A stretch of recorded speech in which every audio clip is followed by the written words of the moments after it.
Hello, everybody. Welcome back to the NBA Front Office Show. We had some exciting play-in games last night. We're going to talk a little bit about that and the matchups that they created. Plus, we've got a lot of news going on around the NBA, and we're going to look at some of the other matchups that we haven't discussed just yet. I'm Trevor Lane, still coming to you from Las Vegas. Keith Smith joining me. Keith, how are you doing, man? And your Celtics, they get the Nets. How you feeling about that? Yeah, they said they're not ducking anybody Yep. and that they weren't going to run from anyone, and here we are. So we're going to break down that series Yep. in just a little bit. But how did we get there? Let's start with that game. I guess we'll start Let's with do it. Nets Cavs. Played out very much the way I expected it to. The Mhm. Nets were basically in control from the first quarter on. They were up 40-20, I believe it was, at the end of the first quarter. I know they were up big at the very least. And then from there, the Nets went on to, or rather, the Cavs would make runs, and then the Nets would make a little run to hold them off, and then the Cavs would make a run. They make a little run to hold them off. So it never really got. I don't even think it got back to even a one possession game, Yeah. at any point. But the Cavs were close. But you know, Cavs did everything they could. I think they did the best they could with that. And then, from there, I think it turned into, for if I was a Nets fan, I don't know that I feel a whole heck of a lot better after that about my chances in the postseason. We'll get into their chances against the Mm. Celtics, but whether it's Celtics or beyond, because I think the challenge is Kyrie Irving couldn't miss a shot for most of the game. Kevin Durant was Kevin Durant. They got some good offensive performances out of a couple other guys, primarily Bruce Brown, and yet you were still right in this game with a very overmatched Cleveland team. So I don't know. The Nets leave me feeling a little odd. Yeah, I mean, I thought the Cavs tried to make some pushes down the stretch, and then every time Yep. it was just okay. Here's Kevin Durant with a jumper. Oh, Yep. here's Kevin Durant with another jumper. All right, and Kyrie was great. Or Kevin Durant, you double team him, and Kevin Durant finds Bruce Brown, Yep, who scores, or Bruce Brown dumps it into Claxton. Yeah, it was really tough exactly. at the end for the Cavs team. Exactly. And so there wasn't, there just didn't seem like there was an opportunity really for the Cavs to get back in the game because you couldn't stop Kevin Durant. And that's always been what we've been saying about this Nets team is down the stretch of games, you've got Kevin Durant, the other team doesn't, Yep. and that tends to matter. That tends to be a factor. But Yeah, but you're right, moving it's nice, right? If right, you're yeah. the I mean, Nets.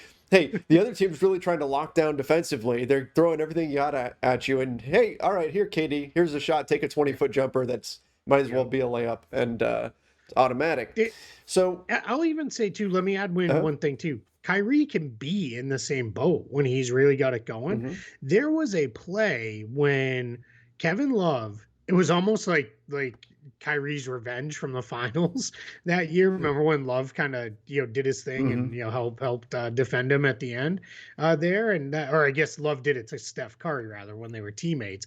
But this was Kyrie on the other end of it, except Love was right on it, and Kyrie still made the jumper. Like, you could not have defended it any better if you were Kevin Love, probably without fouling him, and Kyrie still made it. So yeah, they're when those two guys are going to get going like that, it's really hard to beat them. Yet the Cavs almost did it anyway. Yeah, exactly. And that's again, that's part of the concern for the Nets moving forward. Do you want to just dive into Nets and Celtics? Yeah, let's Let's do do it. it Yeah, just naturally while we're sure. talking about it here. Yep. Yeah. That's going to be part of the concern for the Nets moving into up against a team like Boston, who's got the defensive guys they can throw at them. But a lot of the narrative around this was the comments about Robert Williams being out. I think it was Bruce Brown who Yeah. made a comment about that, and I'm just like, oh no, what are you No. doing, Yeah. man? You What are don't you do that. doing? Don't do that. Talked Yeah. about how big it's going to be that Robert Williams is out for them. Um, And specifically said because they'll have Tyson Horford there, and we can attack them. yes, Like, that's he not called out like, two and Kevin guys. Durant. Here's why I don't feel bad saying that. You shouldn't have said that. Kevin Durant immediately followed him to the podium and was like, "Dude, that's." I think he said that's the caffeine talking. That's that caffeine pride talking. And I was like, "Yeah, I know those guys are great too." Kevin Durant knows, at this point in his career, you don't need to be giving the other team any kind of extra motivation or bulletin board material.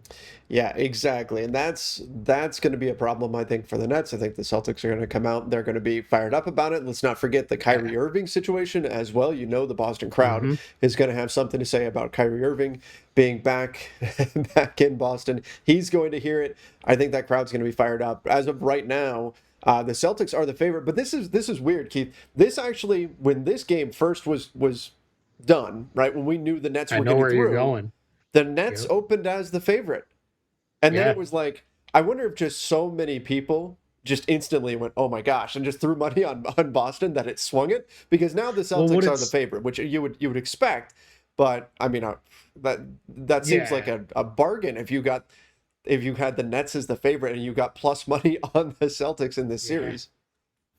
Yeah, I am trying not to be biased Sure. here or anything. I'm trying to be very unbiased with the way I look at this. I just think it is a tough ask to ask Kevin Durant and Kyrie Irving to do what they did last night, to do that Hmm. 4 times in 7 games against a really good team with enough from the other guys that you're going to win. Because the other thing is, Boston is a better defense than Cleveland by a pretty wide margin. But more than that, Boston's offense is way better than Yeah. Cleveland's offense. And that's going to be the difference. I think the Nets are still going to put up points because they're the Nets. You're not going to hold them probably in the 90s. Hmm. My guess is maybe more than once or twice in an entire 7 game series. Too much. They're going to score. The problem is they don't play enough defense consistently enough to hold the other team under 110, 115, 120. And that's going to be the problem. And I think the Celtics are going to do everything they can to get up into guys, really Hmm. pressure them, really make it tough on them. And then Boston's going to do what they can to push pace too. Because I think the Celtics, although they play just as few guys as the Nets do, I don't think you're going to see more than 8, 9 guys on each side for more than 10, 15 minutes. But the Celtics, I think, trust their guys more, and they're going to play them all more minutes collectively than the Nets will play. Because I think Durant and Irving are going to have to play 40, 45 minutes per game for them to have a chance. Hmm. The last thing I'll say why I really like Boston's chances are the Nets, probably after Durant and Irving, their next 3, 4 best players are probably other guards. So Bruce Brown, Goran Dragic, Patty Mills, Seth Curry. That's tough because you can't play all those guys together. You can really only play 2 or 3 of them together with KD. So that gets really tricky for them too. And I just think Boston's size is going to give them some trouble. I think the Celtics are I'll just say my pick is Boston in 6. Hmm. I don't generally like to pick a team to win a series on the road.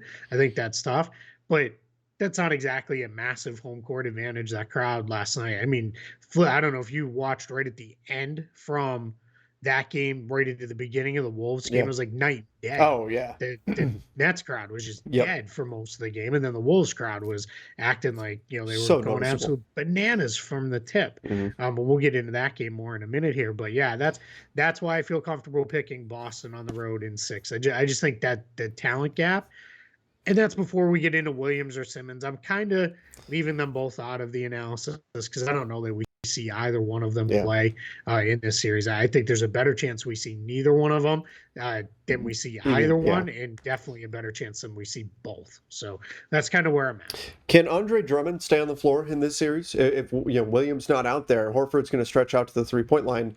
I think that is going to be a major factor in this. Is what happens with Drummond? Is he able to stay on the floor? Because if he's not, and you have to go small, then I think there's some other challenges that the Nets are going to have. I think Nick Claxton is the better fit for Hmm. this series. Yep. I think they'll open with Drummond. And he was good against the Cavs. He, Claxton was. Yeah, Nick Claxton can be pretty tough because he's pretty content to just really get up for lobs around the rim. He's coming a long way with his defense. He's starting to play pretty well there with that. So yeah, I think he's probably going to be the guy we see more. I don't know how much we see LaMarcus Aldridge or Blake Griffin. My guess is 0 to Yeah. none for both of them. I do think Drummond starts both games or both halves rather. Probably maybe he gets the Bogans and is out 5 minutes into the half and they go with Claxton. I don't think we're going to see. They played, I want to say maybe a couple minutes against the Cavs Hmm. with KD at the 5. I don't know that you can go to that for more than maybe the last couple minutes of the game if you're the Nets, because I think your challenge becomes, if you're the Nets, you're asking him now to carry the load defensively and offensively, and that's too much, especially if he's going to be playing 45 minutes a game. Yeah, I mean, he played 42 against the Cavs. Yeah. Kyrie played 42, and that's what they're going to have to do again here against the Celtics, At least that, if right? not more. Yep. Yep. Yep. I also agree, but I'm going to go one further though. I'm going to say it's going to be Boston in 5, and All right. that's, I mean, look, the Nets have been picked as a team to go all the way for a while. From the beginning of the season, they were the favorite to win the championship. They've got a ton of talent. I don't want to count out Kevin Durant, but here's the thing: Kevin Durant's going to drop 30. Kyrie's going to drop 30. Right? KD may have a crazy game where he goes for 40. Good defense in the NBA isn't about stopping a guy, because you're not stopping Kevin Durant. It's about making them less efficient. When we talk about these high volume scorers, it's about making them less efficient. I believe the Celtics can indeed do that, and that's going to cause a lot of problems for the Nets, particularly when you try to ask, a Patty Mills, hey, you're going to have to come out here and give us 13 to 15 points each night. Patty Mills looks exactly. That's what I'm saying. I think all those heavy minute games early in the year, it's caught up to him. I don't think if Durant's having a tough night, and I'm not saying he's going to not score the ball, but if he's not having a super efficient night, I don't know if you can rely on a guy like a Dragic or a Patty Mills or somebody that random role player that's going to come in and have the big performance to kind of lift everybody up. I don't know if I see that on the Nets roster. Yeah, that's it. I think Boston. I think I think it's the best player in the series is Kevin Durant. Second best player Jason Tatum. Third best Kyrie Irving. Then I think the Celtics may have the next 4 or 5 best players after that, and I think that's the difference. I don't think the difference between Durant and Irving is that far from Tatum and Brown to make up the difference between all the rest of the Celtics that'll play and all the rest of the Nets that'll play. I think that's the difference maker. Let's close the book real quick on the Ben Simmons stuff. We've already talked about it a little bit. We both, I think, are in agreement that it's just really tough to throw him in here and expect a whole heck of a lot just because of where he's at. So we'll see, if anything comes of that. We have no further updates on that one. Ime Udoka gave a brief update on Robert Williams, just basically saying he's doing a little bit more every day, but that's what it is. He's 2 weeks from surgery now. So if he's on the extreme early end, he'd get back around the middle of the series. So we'll see what that looks like. But yeah, it's going to be a fun one just to put it out there. This series starts on Sunday at 3:30. And this is the ABC game of the day on Sunday, on Easter Day. So get your Easter Bunny stuff done early in the day if that's your thing, and get settled in to watch Celtics-Nets around 3:30 Eastern on Sunday. All right, let's jump over to the Clippers and the Wolves. My goodness, I mean, if you look at the game script around this, the narrative around this game, if you told me going in, Karl Anthony Towns is going to shoot 3 for 11. He's only going to play 24 minutes because of foul trouble, and he's going to foul out with, 7 minutes left to play in the fourth quarter, and the Wolves are going to win, I would say you're crazy. I would say no, that's the recipe for a Wolves loss, and yet they came back and win. And I felt like the Clippers were in control for most of this game. I mean, credit to the Wolves. That's an incredible fourth quarter run for them. They won the fourth 31-20 to ultimately win this game and now move on to face the Grizzlies. Yeah, now if you'd also told me Patrick Beverley was going to play out of his mind, to be jumping on the scores table and everything else at the end, I definitely would have picked the Wolves, because that'd be weird behavior after the loss, I suppose. I mean, it is Patrick Beverley though, so true. That is true. You can never really count anything out. But yeah, I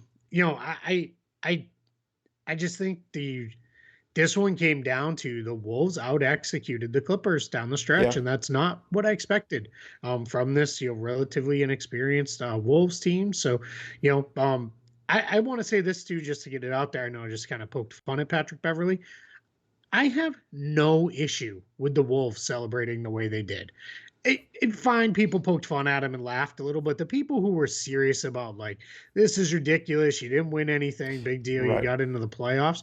No, it is a big deal for that franchise. And a lot of those guys haven't been there before. And I get it for Patrick Beverley as he spoke after. He felt like, hey, the Clippers basically said, he's too old, he's too injury prone, Yeah. he's washed up, you're done. They traded him away and all that stuff. So yeah, I'm 100% go nuts. If this is not people acted like this was the same as winning a game on Tuesday in the middle of January. It's not. That's not a thing. They clinched a playoff spot, and that's a huge deal. We see teams celebrate a lot about clinching playoff spots. So yeah, with that, I just think they out executed the Clippers. That said, I think the Clippers they'll get it back together at home against the winner of Pelicans Spurs. We kind of already talked about that in our full play-in preview. So want to flip to Wolves-Grizzlies? Yeah, let's do it. Let's talk a bit about that. This is the matchup that you said, if you're the Grizzlies, you want. You wanted this team over the Clippers, which is funny, though, because of what we saw last night. Like you said, the Wolves acted like the veteran team that had been there before and executed down the stretch, which is exactly why we picked them as the team that, if you're the Grizzlies, you would want to see. I'm excited for that. The Grizzlies have this attitude, this swagger. They've got still all the grit and grind thing going on, and the Wolves kind of have their own version of that. They are that team that is just going to beat you up. Physical, get after you. They've got the attitude and everything, and you've got it. Of course, Patrick Beverley, a big part of that. I don't know what's going to happen. Did you see the Anthony Edwards quote after the Clippers game? They asked him about going down the stretch and really kind of taking over. He was great.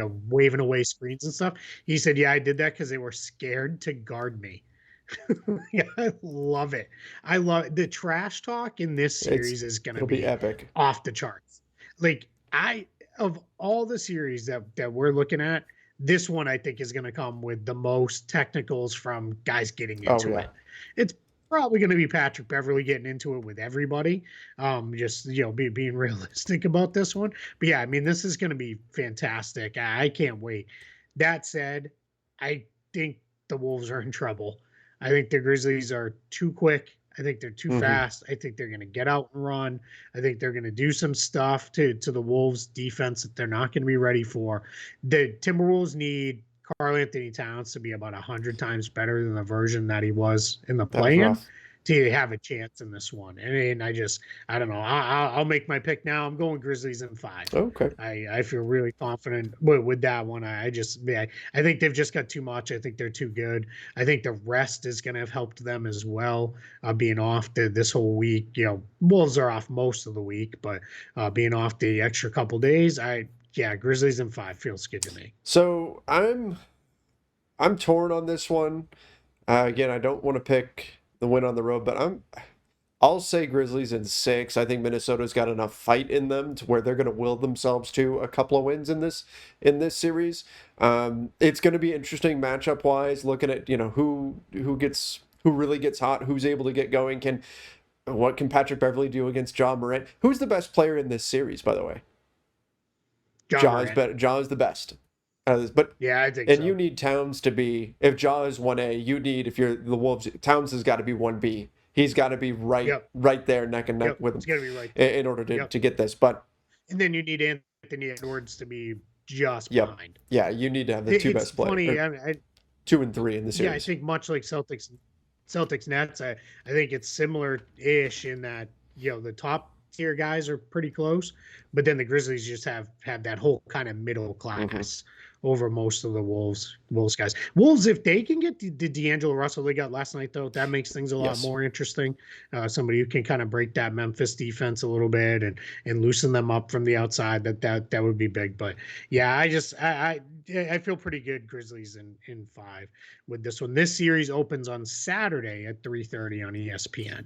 And these times, again, these are all Eastern time here. So we got, just in case anybody's new and doesn't know, 4 games Saturday, 4 games Sunday. Good stuff. So, all right, you want to get to another one that we haven't done yet? Yeah, let's do it. All right, let's stay in the West. Let's do Mavericks and Jazz. 4-seeded Mavericks, 5th-seeded Jazz. This series also starts Saturday at 1 p.m. Eastern. This is the very first playoff game we'll get. NBA did no favors to Luka Doncic with the injury. They're playing in the very first game. kind of funny. It happens to some series every year. This is the series that then is relegated to NBA TV after game one on the weekend. So when they get into the weekday games, they're going to be on NBA Mhm. TV. But I will if we get Luka and he's Luka, I'm going to go with Mavs in. I kind of want to go Mavs in 5 because I'm ready to be done with the Jazz. But I can't quit them yet. So I'm gonna go Mavs in 7 if Luka is Luka. If not, I'm gonna go Jazz in 6. So I really think that I almost feel like we're just copy and paste what we said about the Warriors series. If Luca plays, it's simple. Luca plays and he's solid. The Mavs are going to win, and that's what I've got. If Luca does not play, Yep. the Mavs are not going to win. I'll go with. I think he is going to play. I think he's going to be able to get through it. If he's 100%. I'd say Mavs in 5. I think they could do it. I think that they were executing at an extremely high level to finish the regular season. Obviously, the Jazz have some question marks in terms of chemistry and things of that nature. I mean, I like some of the players on the Jazz roster. I think they've got the ability to get to another level, but we've also got this sense that this team is kind of coming apart at the seams, and I think that's going to matter Yes. come playoff time when everybody's really locking in, and any little mistake, any little miscue gets magnified. So I will go Mavs in 5 if Luka is healthy, but if not, I'm going to say Jazz in 6. I think they take this thing because without Luka, he's the engine for this Mavs team. I think they can Yep. put up a fight. I think Jalen Brunson can do some good things out there for them to kind of steady the boat just a bit. But ultimately, I think the Jazz will prove too tough to overcome without Luka. Agreed. Yeah. I mean, I don't know that there's a ton of serious analysis to get into. There obviously Sure. is, but I do just feel like that it kind of is that simple in this one. It really depends if Luke is there. It's funny because I had somebody say, "Well, wouldn't you kind of maybe don't you think the Jazz might sweep them?" No, I don't have that kind of faith in Yeah. it, unfortunately. But yeah, man, I just can't quit him. So I'll go. I'm gonna be positive and say Luka is Luka, and I'm gonna be positive on the Jazz, and I will make this statement right now. If they get beat in 4 or 5 games, I'm out. I'm done. I'm not gonna say any more nice things about the Jazz. I'm finished. I can't do it anymore. I also don't think we will be saying any more nice things. So I think Danny Ainge will go to work and completely tear that thing down, which may happen Yeah. anyway. But yeah, that's the there it is. There's my kind of definitive statement on that All one. right. You want to do the last one we haven't touched upon Yeah. yet? That's All Bucks and right, so Bulls. this is yeah, Bucks and Bulls. Number 3 Bucks, number 6 Bulls. They open Sunday night, 6:30 TNT. Um, this series just feels. I rarely ever pick sweeps, and I'll tell you right now, I'm picking Bucks in Yeah. 4. I just the Bulls just don't. They don't have the horses. They maybe they win a game. Maybe this is one of those gentleman sweeps where the Bucks are up 3-0, toss one away, and then they go win it at home. But they just don't have the horses. They just don't have the the guys to keep up. I think with the Bucks. I think who are they possibly going to put on Giannis? Patrick Williams, I guess, Yeah. is your best bet. And you're missing Yeah, I Lonzo. mean Billy Donovan's talking about maybe we start with Thompson and Vucevic up front. Like that's just Oh. it's I don't think they have any chance. Like right, yeah. And without Lonzo, I think if Lonzo was there, they can maybe gum things up on the Hmm. perimeter, make things a little bit more interesting. But they're going to need DeRozan and Levine to play out of their minds, along with Vucevic. And I saw what Giannis did to Nikola Vucevic teams 2 years in a row, or I guess it was only 1 year in the playoffs, but I saw what he did to them, and it wasn't pretty. No, I So agree. I think the Bucks roll in this one. They're too good. They're too good. They're the reigning champs. It's playoff yep, time. I think they're going to turn things up. The Bulls have had a great season. The Bulls were super exciting coming out of the gates. They've been suffering a lot of injuries though. Without Lonzo, I don't see it. I don't see it. So I'll agree. I'm going to yeah, say it's Bucks in 4. yeah. Now I'll tell you right now, I'm picking the Heat and the Suns, no matter who they Yeah. play. Um, I'm probably going to pick Suns in 5, no matter who it is. If it's the Clippers, maybe I'll give a little bit more consideration, but I'm going to pick Suns in 5, and I'm also going to pick Heat in 5. No matter who they play, I don't need to necessarily see the results. I just trust those two teams enough. So I can, because we probably won't record on Saturday when we know Yeah. those matchups are set, because those will get set Friday night. But just to put those out there, I don't necessarily really care all that much. So Heat in 5, Suns in 5. Yeah, I think that's fair. Again, if it is the Clippers, and I'm looking at this as it will be the Clippers. I think the Clippers will beat either the Pelicans or the Spurs, whoever gets through there. I think they can give the Suns some trouble, but ultimately, I think Phoenix is too good. So I think Suns in 5 is a Yep. pretty good pick there. And then over in the East, yeah, same thing with the Heat. I mean, regardless of which team it is, I think the Heat are going to be in pretty good shape there. So I think Heat in 5 is pretty Maybe good. if it's the Hawks and they could get John Collins Sure, back, and you maybe get they could win 2 games. Trey Young But goes on a heater or yeah, something like things can happen certainly, and that's why you still have to play the sure. games. But I mean, it's the 1-8 matchup by nature. That should be one of the easiest ones to pick because it is 1 Yeah. versus 8. If the 4-5 or something, hmm okay, you've got two pretty close teams. But I mean, the Suns and the Heat are on a completely different tier, several tiers above whoever it is that they're going to see. Yep. All right, let's do a little bit of nose. Let's do a little nose. A little bit of news to close us Yep. out. I got ahead of myself there. Transactional news. Derek Favors says he'll pick up his $10 million player option. What a shock. Crazy. Could never guess that. It was funny. He was asked, he's like, yeah, I think I'll be picking that up. I think I'll be back here next Mm-hmm. season. You may be picking it up. I don't know that you'll be back in No. OKC next season. Let's not let's not break that in stone anywhere. All right now. Then Hornets could be looking at a new front office person. They're maybe hiring somebody to replace Mitch Kupchak. Can you and I do it? My Can we guess is, volunteer? Are they accepting yeah, I mean, applications? sure. Volunteers Yeah, we tribute. can do it. Well, no, because you're going to immediately turn around and be like, yes, we should trade for Russell Damn, Westbrook. you So saw through no, me. no. Yeah, I saw through your plan. That was my Now, evil plan. we would know. We'd know if that maybe it did a little inside baseball here when we were talking about it before. Trevor was like, "Is that because he's going to trade for Westbrook?" And I was like, "Oh man, maybe he's a Lakers mole. He's been planted in Charlotte to fix You this." mean like But Kevin my McHale guess in is, Minnesota? yeah, that's it. A lot, yeah, except the exact opposite way. Um, this one I think is the probably a lot depends on what happens tonight. Maybe if they get to the playoffs, he's okay. But yeah, let's see. And I think we're both picking the Hawks tonight, Yeah. right? In this one. So yeah, and then I know we both picked the Pelicans too. And then the last piece of news, just kind of fun. I apologize if I butcher this name, but I think it's Tamika Tremaglio. I think is how you say it. She's the new executive director of the NBPA, so the Players Association. She was did like a conference, a sports business conference, and she was asked about expansion, and she said, "We do want more teams. I think it's good for the business. Ideally, we hope there will be more teams popping up in the U.S." Why this is interesting is we've now had Adam Silver basically say, yeah, expansion is something we're going to start discussing. Right. Not anything of like this is coming or anything like that. Definitely not talking about any specific cities. But now you have the NBPA leader saying the same thing. Like, we're open to it. When you have both of the two major people running the show on both sides are open to it, that makes a massive difference. I wrote a piece and published over at Spot Track today. If anybody wants to read it, you can find it on my timeline at Twitter at Keith Smith NBA.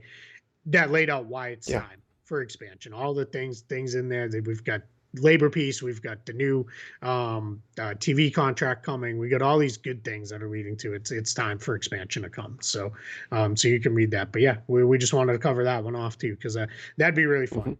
Content wise, man, we got content for who's protected, who's unprotected in the expansion draft, and how do you handle the draft? Absolutely. Conferences, does a team move east, whatever. I mean, I'm operating under the assumption that whatever expansion does come in, I think it's an if, I mean a win, not an if. I think that it's going to be Vegas and Seattle. I mean, Seattle's the lock, but I really just agree. I think it's going to be Las Vegas. You know, obviously I'm biased because I'm here right now, but I think it Sure. is going to be Las Vegas and Seattle. It just makes too much I think you sense. need to rebalance the league a little more with West. Seattle 100% has to be one of the Yeah. two. You got to do two. You can't do an odd number. It just gets weird. The NHL went through that and it made things weird for a little while. There, the NBA also did too. Just without looking, do you know off the top of your head when and who the last team was to come in expansion wise? Oh, let me think. I mean, it would have been the Bobcats.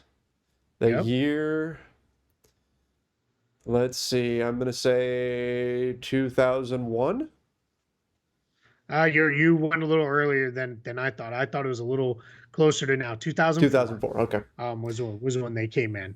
To being that was when it was. So by the time we see a new team, it'll have been 20 years because there's clearly not going to be a new team this coming season, probably next season, probably not the season after. So yeah. There, 20 years, 2 decades with no new I teams. That's a I long guess it time. was their inaugural season then, because I remember it was like a deal that or a thing that the Bobcats swept the Shaq and Kobe Lakers in the two matchups they saw Yeah, them that season, and that's right. and that being Yeah, a thing, and so that was when I thought, okay, was that their inaugural season or did they play them earlier? So I went with 2001, but yeah, yeah. been a little while since we've 2004, seen five. expansion. Yep. Yeah. So yeah, yeah, it'll be like I said, 2 decades by the Mhm. time we see expansion. So that's just something to keep in mind. My guess, as I wrote in the piece, I think we will hear within the next 2 to 3 years that we're going to get Yeah. expansion, and then I think we will actually have the teams within right around 5 years. Is when we'll actually get a couple new teams That playing. I just think everything's set that up for sounds it. so far away. It's like when they announce the next Marvel No, movie, and right? it's like, okay, it's dropping in Yeah, 2024 or whatever, and you're like, oh my gosh, right. come on. Yeah. Spe- And then me, I go and I put it actually on my yeah, calendar because that's the kind of person I am. and then they move it I put it back. on my Google calendar. Then we go. Yeah. So yeah, but there it is, guys. That's our show for today. We still owe you guys our awards picks plus our overall Mhm. playoff picks. We'll pick our finals and finals winner before this all gets started. But we got a couple shows left this week to get in all that. We'll get in all that That's coming. right. That's right. All right, everybody. Make sure you are subscribing to the NBA Front Office YouTube channel. Don't forget to ring that notification bell as well. Till next time, everybody. Stay safe and see ya.